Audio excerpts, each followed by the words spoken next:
If you have arthritis, whether it's rheumatoid arthritis, osteoarthritis, or gout, you need to watch this video. I'm going to show you the number one best herb that is in your backyard right now that can greatly help arthritis or an achy muscle or joint pain.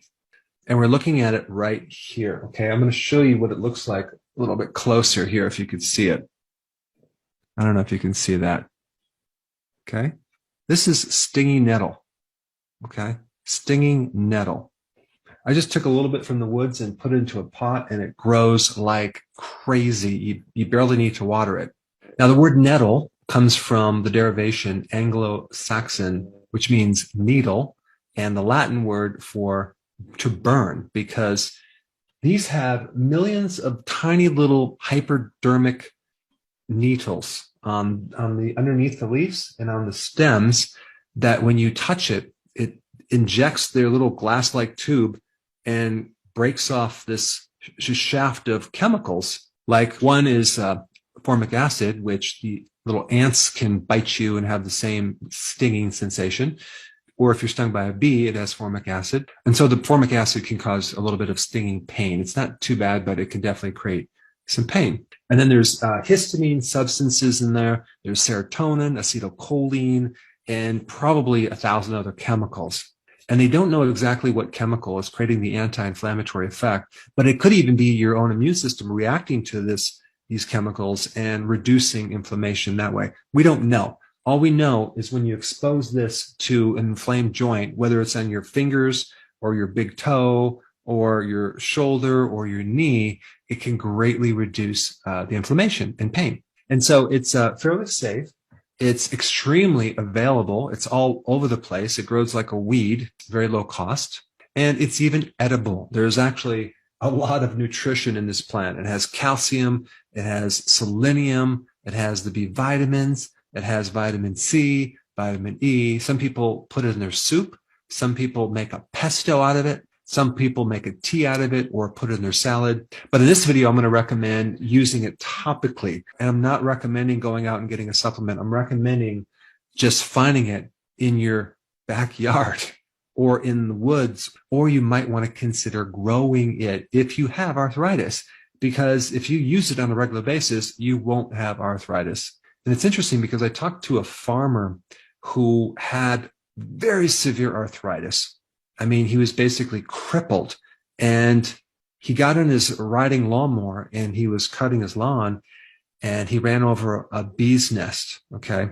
And the bees came out and started stinging him all over his knees. Okay. Now, don't ask me why they just focus on the knees, but that's exactly where he had his arthritis. I mean, they could have actually killed him if they stung him all over his body, but they focused on one body part, which happened to be where most of his arthritis was. And so he attempts to run away and starts running really fast and realizes that he has no pain, no arthritis. I mean, here's a guy that was basically crippled, could barely walk, and he's running away from the effect of a bee sting. So there's some interesting data on even bee venom for arthritis. And I'm not convinced it's just formic acid, but there's something in the bee sting and certain plants that create an anti-inflammatory effect. And what's cool about the stinging nettle is that it's been used for a very long time. The Romans used it, the Egyptians used it for arthritis, and you can also use like the root for prostate enlargement. And you can use the leaves for hay fever, allergies, things to help reduce histamines. And so it gives off like antihistamine properties. And the other thing that's pretty interesting about this plant is that it blocks a certain enzyme called aromatase. Aromatase turns your testosterone into estrogen. So this is basically an aromatase inhibitor.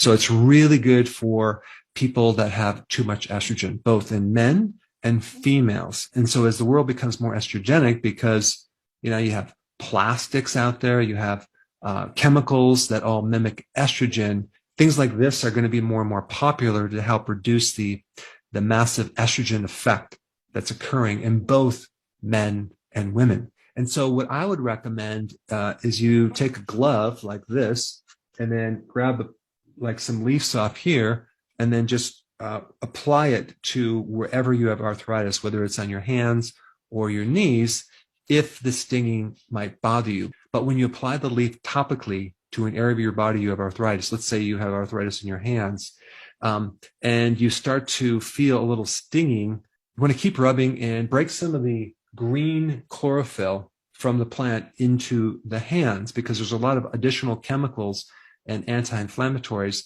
that will quickly counter any type of pain that you might experience from the little needle sensation.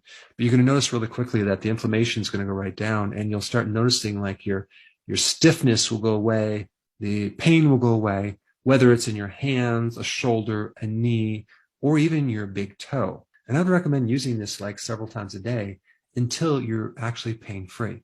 So I just wanted to share a very simple remedy that you might have sitting in your backyard. Now, if you have not seen my video on fasting for inflammation and pain, I put it up right here. Check it out.